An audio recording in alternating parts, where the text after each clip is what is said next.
សួស្តីបងប្អូនសូមស្វាគមន៍កាវិលត្រឡប់មកកាន់ថ្នាក់រៀនរបស់យើងវិញ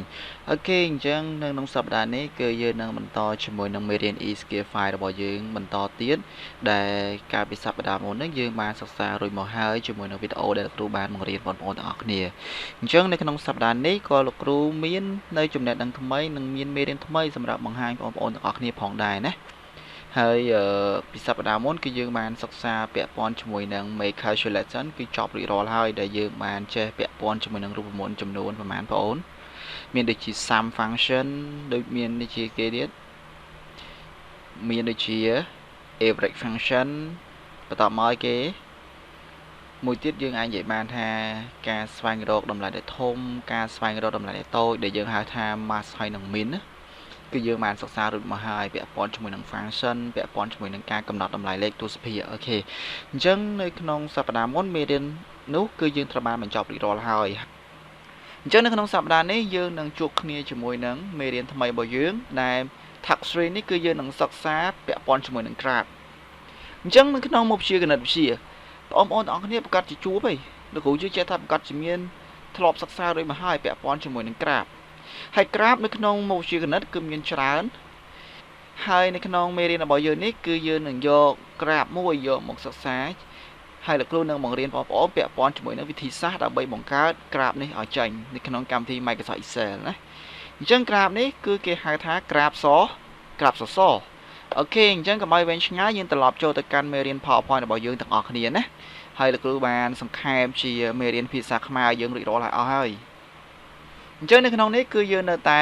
ស្ថិតនៅក្នុង module 4 ដដែលហើយចំណងជើងធំរបស់យើងគឺពាក់ព័ន្ធជាមួយនឹង formatting number ដដែលណាប៉ុន្តែអ្វីដែលប្លែកគឺយើងប្លែកជាមួយនឹង task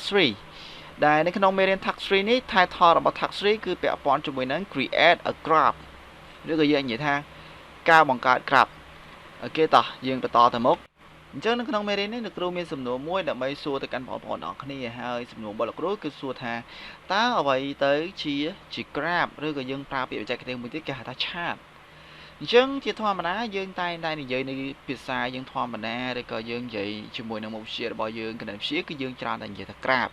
ប៉ុន្តែដែលឡែកនៅក្នុងកម្មវិធី Microsoft Excel ឬក៏នៅក្នុង computer គឺគេប្រើពាក្យបច្ចេកទេសរបស់វាគឺគេប្រើថា chart អញ្ចឹងនៅក្នុងសំណួរនេះគឺលោកគ្រូបាន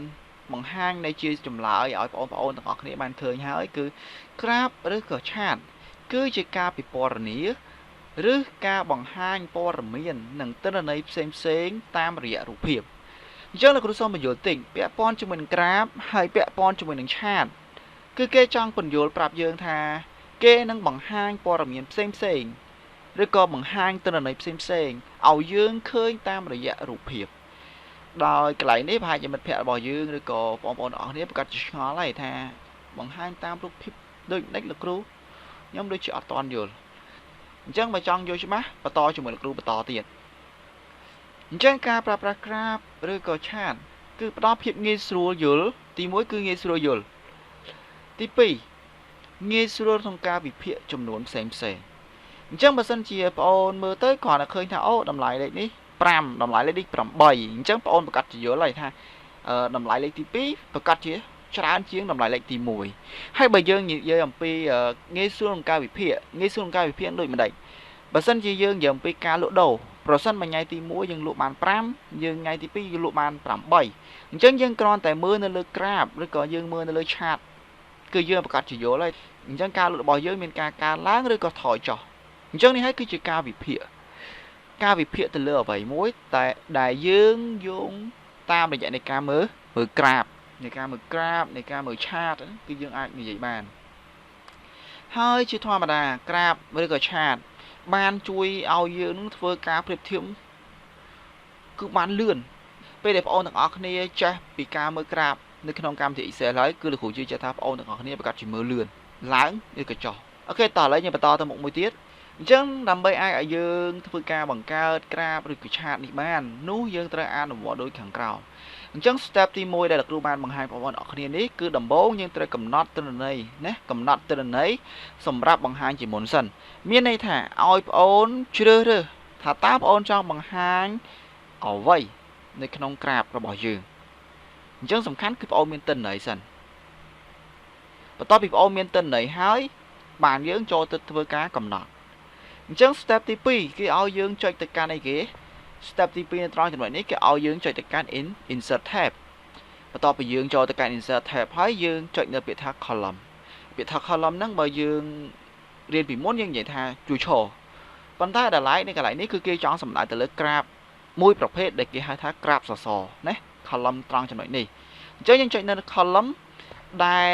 នៅក្នុងនេះណាលោកគ្រូបានបញ្ជាក់ដែលនៅក្នុង chart group អញ្ចឹងគឺគេមានផ្នែកមួយដើម្បី control ទៅលើប្រភេទ tool នីមួយៗដូចគ្នាណា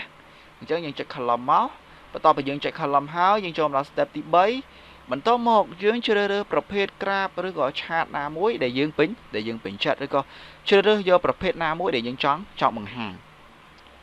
អញ្ចឹងបងប្អូនចង់បង្ហាញ style របៀបម៉េចបងប្អូនអាចមើលនៅក្នុងគំរូហ្នឹងគឺមានស្រាប់ឲ្យយើងមើលឃើញហើយអញ្ចឹងពេញចិត្តមួយណាយកមួយហ្នឹងដោយឧទាហរណ៍នេះគឺលោកគ្រូបានដាក់ហើយគឺលោកគ្រូយក 2D ជាលក្ខណៈ graph សសរមួយតែលក្ខណៈ 2D គឺយើងមើលមកឃើញចំពីមុខមកយើងមើលឃើញឡើងចោះចំពីមុខតែម្ដងបន្តមកទៀតចូលមកដល់ step ចុងក្រោយនោះកម្មវិធីនឹងបង្ហាញ graph ឬក៏ chart មកឲ្យយើងឃើញតែម្ដងអូខេតោះឥឡូវយើងបន្តអញ្ចឹងយើងអាចកលេចមើលមកកាន់រូបភាពដែលលោកគ្រូបានបញ្ចូលយើងទាំងអស់គ្នាត្រង់ចំណុចខាងក្រោមនេះអញ្ចឹងរូបភាពបែកខាងឆ្វេងខាងលើគឺលោកគ្រូធ្វើការកំណត់នៅលើទិន្នន័យរបស់យើងដែលមានស្រាប់អញ្ចឹងលោកគ្រូបាននិយាយហើយគឺទិន្នន័យនេះគឺលោកគ្រូយកពីសប្តាហ៍មុនមកមានថាយើងធ្វើតាំងពីមេរៀនដំបូងមកដល់សប្តាហ៍នេះគឺយើងយកចំណុចទាំងអស់ឬក៏យកទិន្នន័យទាំងអស់ data ទាំងអស់យកមកធ្វើការបង្កើតជា graph តែម្ដងណាអញ្ចឹងលោកគ្រូធ្វើការកំណត់យកឈ្មោះកំណត់យកមុខវិជ្ជាទាំង4លោកគ្រូសូមបញ្ជាក់បន្តិចណាត្រង់ចំណុចនេះគឺលោកគ្រូយកតែមុខវិជ្ជាចំនួន4ទេលោកគ្រូអត់យកពាក់ព័ន្ធជាមួយនឹងSAMពាក់ព័ន្ធជាមួយនឹង average គឺលោកគ្រូអត់យកទេពីព្រោះអី SAM គឺនិយាយអំពីពិន្ទុសរុបបាត់ហើយអញ្ចឹងវាអត់ត្រូវជាមួយនឹងគោលបំណងដែលលោកគ្រូចង់បានលោកគ្រូចង់បានគ្រាន់តែទី1ឈ្មោះសិស្សទី2មុខវិជ្ជាដែលសិស្សបានសិក្សាអាហ្នឹងគឺជាអ្វីដែលគ្រូចង់បានអញ្ចឹងបន្ទាប់ពីយើងកំណត់ហើយពេលដែលយើងជ្រើសរើសរួចហើយយើងចូលមកដល់រូបភាពទី2គឺនៅផ្នែកខាងស្ដាំបែកខាងក្រោមអញ្ចឹងយើងប្រកាសជាឃើញលោកគ្រូដាក់សញ្ញានេះមានសញ្ញាព្រួយលេខ2មួយលោកគ្រូចុចទៅពីថា insert បន្ទាប់ពីលោកគ្រូយកពី insert ហើយលោកគ្រូចាប់ផ្ដើមចង្អុលមកកាន់ពាក្យថា column នេះគឺលោកបងប្អូនទាំងអស់នេះឃើញទេគឺលក្ខណៈដូចក្រាបសសរមួយទៅលើអញ្ចឹងណាបន្ទាប់មកលោកគ្រូចូលមកដល់ step ទី4នេះរូបលេខ4របស់លោកគ្រូនេះគឺចូលមកដល់កន្លែងការជ្រើសរើសប្រភេទអញ្ចឹងលោកគ្រូយកប្រភេទ 2D column ប៉ុន្តែលោកគ្រូយក layout ទី1យកប្រភេទ layout ទី1ណាលោកគ្រូយកប្រភេទ layout ទី1ហើយគ្រាន់តែលោកគ្រូ click ពឹបគឺនឹងធ្វើការបង្ហាញដូចរូបមួយនេះតែម្ដងហើយនៅក្នុងរូបមួយនេះគឺលោកគ្រូបានបញ្យល់ហើយគឺនៅផ្នែកខាងឆ្វេងនេះគឺបានបង្ហាញពីលេខ0រហូតដល់លេខ12ណាពីលេខ0ដល់លេខ12អញ្ចឹងនៅត្រង់ចំណុចនេះគឺគេចង់បញ្យល់យើងអំពីគេបងអូនគឺគេចង់បញ្យល់យើងអំពី vertical value axis អញ្ចឹងកន្លែង vertical នេះគឺគេចង់សំដៅទៅលើជួរឈរគឺការបង្ហាញតម្លៃជួរឈរហើយបើយើងនិយាយជាភាសាខ្មែរដែលលោកគ្រូបានបញ្យល់បងប្អូននៅក្នុងមេរៀននេះគឺគេដាក់ថាគឺបង្ហាញលេខរៀងណាគឺបង្ហាញលេខរៀងនៅក្នុងទិន្នន័យរបស់យើងដែលមានពីលេខតូចរហូតដល់លេខធំហើយលេខតូចនេះគឺជាលេខតូចបំផុតដែលយើងមាននៅក្នុងទិន្នន័យរបស់យើងគឺនៅក្នុងពីលេខនៅក្នុងមុខវិជ្ជាទាំង4របស់យើងហ្នឹងគឺគេ start ចេញពីលេខដែលតូចជាងគេបំផុតបន្ទាប់ពីចេញពីលេខតូចគឺគេនឹងបន្តរហូតដល់លេខធំជាងគេបំផុតនៅក្នុងមុខវិជ្ជារបស់លោកគ្រូអញ្ចឹងមុខវិជ្ជារបស់លោកគ្រូគឺមានត្រឹមលេខ10ប៉ុន្តែកន្លែងនេះគឺគេរហូតដល់លេខ12ដោយសារតែលោកគ្រូបានទាញលោកគ្រូបានទាញអាហ្នឹងគឺខិតលើពេកណាលោកគ្រូព្រិចវាទៅខិតលើពេកអញ្ចឹងវាតម្លៃលេខនេះគឺវាកើនទៅតាមហ្នឹងបើសិនជាចង់ឲ្យបានត្រឹមលេខ10យើងទាញព្រមចុះមកវិញមកគឺអូខេហើយណាហើយចូលមកដល់ផ្នែកខាងក្រោមនេះវិញណាផ្នែកខាងក្រោមគឺពាក់ព័ន្ធជាមួយនឹងការបង្ហាញនៃទិន្នន័យរបស់យើងដែលបង្ហាញទៅលើក្រាបសសរនីមួយៗដែលគេហៅថា horizontal category axis ណាគឺមានតួនាទីសម្រាប់បង្ហាញប្រភេទទិន្នន័យដែលមាននៅក្នុងការកំណត់របស់យើងដែលគេគិតថាវាគឺជាជួរដេកអញ្ចឹងលោកគ្រូសូមប្រាប់ពាក្យបច្ចេកទេសណាពាក្យនេះគេ vertical គឺគេចង់សំដៅទៅលើជួរឈរចំណែកពាក្យ horizontal គឺគេចង់សំដៅទៅលើជួរដេកអញ្ចឹងជួរដេកទិន្នន័យរបស់យើងកន្លែងណាណាជួរដេករបស់យើងនេះគេចង់និយាយអំពីអានេះណាអញ្ចឹងសិស្សទី1គឺ សុកវ៉ាន់វណ្ណិកា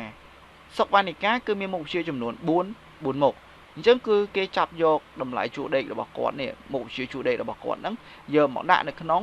បណ្ដុំតែមួយឬក៏មកដាក់ក្នុងសសជាមួយគ្នាអញ្ចឹងយើងឃើញមាន color មានអីបែងចែកយើងច្បាស់រួចរាល់ហើយចានេះគេហៅថា horizontal category axis ណាគឺបង្ហាញប្រភេទទិន្នន័យដែលមាននៅក្នុងការកំណត់របស់យើងគិតជាជួរដេកអញ្ចឹងមើលកន្លែងណាដែលជាជួរដេកនេះហើយគឺគេហៅថា horizontal អូខេអញ្ចឹងត្រឡប់មកបែកខាងស្ដាំនេះវិញគឺចូលមកដល់កន្លែងមួយទៀតដែលមានការសម្គាល់ណាគឺជាកន្លែងមួយសម្រាប់ឲ្យយើងទាំងអស់គ្នាយល់ថាពណ៌មួយណាក្រាបមួយណាសម្រាប់មុខវិជ្ជាមួយណាអញ្ចឹងយើងមានមុខវិជ្ជាទាំងអស់4ណាខ្មែរគណិតវិទ្យាភូមិវិទ្យាហើយនិងប្រវត្តិវិទ្យាអញ្ចឹងយើងអាចមើលទៅតាមអ្វីដែលលោកគ្រូបានបង្ហាញបងប្អូនទាំងអស់គ្នាហើយនៅក្នុងចំណុចនេះគេហៅថាអ្នកខ្លះហៅថា legend អ្នកខ្លះហៅ legend អញ្ចឹងអ្វីបងប្អូនអាចហៅបានដូចគ្នាអត់បញ្ហាបងប្អូនអាចហៅមួយណាក៏បានដែរណា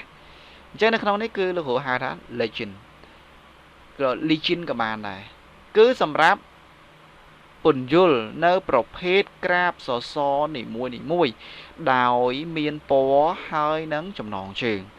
អញ្ចឹង legend នេះគឺមានតួនាទីមួយសម្រាប់ជួយពន្យល់ថាតើក្រាបមួយដែលមានពណ៌ខៀវនេះដែលមាន color ពណ៌ខៀវនេះតំណាងឲ្យមុខវិជ្ជាគេអញ្ចឹងតំណាងឲ្យមុខវិជ្ជាខ្មែរអញ្ចឹងយើងអាចកលេចមើលបាននៃខ្មែររបស់សិស្សទី1ហើយនិងរបស់សិស្សទី2មើលទៅមានលក្ខណៈខុសគ្នាដល់ពេលប្រៀបធៀបជាមួយនឹងសិស្សទី3គឺមានការកើនឡើងនេះចំនួនរបស់គាត់បន្ទុករបស់គាត់គឺមានការកើនឡើងអញ្ចឹងនេះហើយគឺរបៀបនៃការមើលក្រាបរបស់យើងអញ្ចឹងអានេះគឺលោកគ្រូបញ្យល់បែបហ្នឹងណាអញ្ចឹងដល់ពេលដែលយើងឃើញក្រាបនេះឡើងអូបន្ទុករបស់ម្នាក់មួយនេះគឺខ្ពស់ជាងគេបន្តមកមើលទៀតអូក្រាបនេះទាបជាងគេអូបន្ទុករបស់គាត់នេះគឺបានតិចជាងគេសម្រាប់មុខវិជ្ជាខ្មែរអានេះគឺយើងមិនចាំបាច់មើលនៅលើអីគេមិនចាំបាច់មើលនៅលើទិន្នន័យដែលយើងធ្វើឲ្យខាងលើយើងមើលតែក្នុងក្រាបដែលយើងបានបង្កើតហើយគឺយើងប្រកាសជាយល់ថាមុខវិជ្ជាមួយណាសិស្សមួយណាដែលទទួលបានបន្ទុកតិចអូខេអញ្ចឹងនៅក្នុងមេរៀនរបស់យើងគឺលោកគ្រូបានបញ្យល់ចប់ហើយឥឡូវយើងក្រឡេកទាំងអស់គ្នាទៅមើលនៅក្នុងការអនុវត្តផ្ទាល់តែម្ដងណាអញ្ចឹងនៅក្នុងការអនុវត្តផ្ទាល់លោកគ្រូនៅតែនិយាយដដែលគឺលោកគ្រូយកអ្វីដែលយើងបានសិក្សារួចយកមកបង្ហាញបងប្អូនទាំងអស់គ្នាណាអូខេអញ្ចឹងជាដំបូងឡើយគឺលោកគ្រូឲ្យបងប្អូនទាំងអស់គ្នាធ្វើការកំណត់សិនថាតើយើងចង់យកអ្វីខ្លះយកមកបង្ហាញអញ្ចឹងនៅក្នុងកន្លែងនេះគឺលោកគ្រូចង់យកឈ្មោះសិស្សទាំងអស់និងមុខវិជ្ជាទាំង4របស់គាត់យកមកបង្ហាញអញ្ចឹងលោកគ្រូគ្រាន់តែធ្វើការកំណត់មានថាធ្វើការ select ចុចឲ្យជាប់បងប្អូនចុចមកឆ្វេងឲ្យជាប់រួចអូសនៅលើទិន្នន័យរបស់យើងឬក៏អូសនៅលើ information របស់យើងទាំងអស់បន្ទាប់ពីយើងអូសបែបនេះហើយឬក៏យើង select បែបនេះហើយគឺយើងអាចចុចមកកាន់អីគេ insert tab បន្ទាប់ពីបងប្អូនបានចុចមកកាន់ insert tab រួចរាល់ហើយបងប្អូនអាចចុចយកពាក្យថា column នេះគឺស្ថិតនៅក្នុង chart group ណាអញ្ចឹងយើងចុចយក column មួយមកបន្តមកទៀតបងប្អូនអាចកំណត់យកមួយណាក៏បានដែរក្រាបគឺបងប្អូនអាចជ្រើសរើសបានបងប្អូនចង់បានជាលក្ខណៈ pyramid ក៏បានបងប្អូនចង់បានលក្ខណៈជាស៊ីឡាំងក៏បានជាអ្វីដែលបងប្អូនចង់បានគឺបងប្អូនអាចរើសបានណាអញ្ចឹងអ្វីដែលលោកគ្រូចង់បានគឺលោកគ្រូចង់បានអីគេ 2D column អញ្ចឹងលោកគ្រូយក 2D column មួយអូឃើញណាបងប្អូននេះហើយគឺជាការបង្ហាញឲ្យយើងឃើញគឺក្រាបណាឥឡូវលោកគ្រូសុំទាញចុះមកក្រោមបន្តិចលោកគ្រូសុំ scroll មកក្រោមបន្តិចហើយលោកគ្រូទាញក្រាបនេះចុះមកខាងក្រោមអូខេអញ្ចឹងនេះយើងឃើញហ្នឹងគឺមានទិន្នន័យហើយមានក្រាបមានអីបង្ហាញរួចរាល់ color មកស្រាប់តែម្ដងនៅពេលដែលបងប្អូនជ្រើសរើសយកក្រាបណាមួយហើយគឺ color គឺចេញមក auto direct ណាគឺចេញមកបែបហ្នឹងតែម្ដងឥឡូវយើងមើលទាំងអស់គ្នាម្ដងទៀតណាយើង select បែបនេះបន្តមកទៀត insert tab រួចមក column ហើយយើងយក 2D មកគឺក្រាបនឹងធ្វើការបង្ហាញឲ្យយើងតែម្ដងណាអញ្ចឹងព្យាយាមធ្វើឲ្យបានច្រើនដងពីព្រោះអីនៅក្នុងមេរៀនក្រាបនេះបើសិនជាបងប្អូនអនុវត្តឲ្យបានច្រើនដងបងប្អូនប្រកាសជាយល់ពីរបៀបនៃការបង្កើតយល់ពីរបៀបនៃការវិភាគនៅលើក្រាបនីមួយប៉ុន្តែនៅពេលដែលយើងធ្វើការជាក់ស្ដែងពេលដែលបងប្អូនរៀនចប់បងប្អូនធ្វើការបងប្អូនប្រកាសជាជួបជាមួយនឹងក្រាបនឹងតែម្ដងណាអូខេអ អញ្ចឹងនៅក្នុងមេរៀនរបស់យើងនៅក្នុងសប្តាហ៍នេះគឺមានត្រឹមតែប៉ុណ្ណេះទេអូខេអញ្ចឹងបើសិនជាមានចម្ងល់អីឆ្ងល់បងប្អូនទាំងអស់គ្នាអាចតាក់ទងមកកាន់លោកគ្រូផ្ទាល់តាម Telegram ក៏បានឬក៏បងប្អូនឆាតសួរនៅក្នុងclassroom ក៏បានដែរណា comment សួរនៅក្នុង classroom ក៏បានដែរប៉ុន្តែបើយល់ល្អគួរតែឆាតមកផ្ទាល់នៅក្នុង Telegram វិញណាពីព្រោះអីនៅក្នុង Telegram គឺលឿនមានភាពលឿនរហ័សអញ្ចឹងយើងអាចដោះស្រាយលោកគ្រូអាចដោះស្រាយឲ្យបងប្អូនបាននៅពេលដែលបងប្អូនមានចំណុចណាដែលបងប្អូនអត់ទាន់យល់អូខេអញ្ចឹងយើងនឹងបញ្ចប់តែម្ដងអរគុណច្រើនជម្រាបលាសំណាងល្អណាកុំភ្លេចមើលមេរៀនណាចិត្តដល់ថ្ងៃប្រឡងឆុំមីហើយបាយបាយ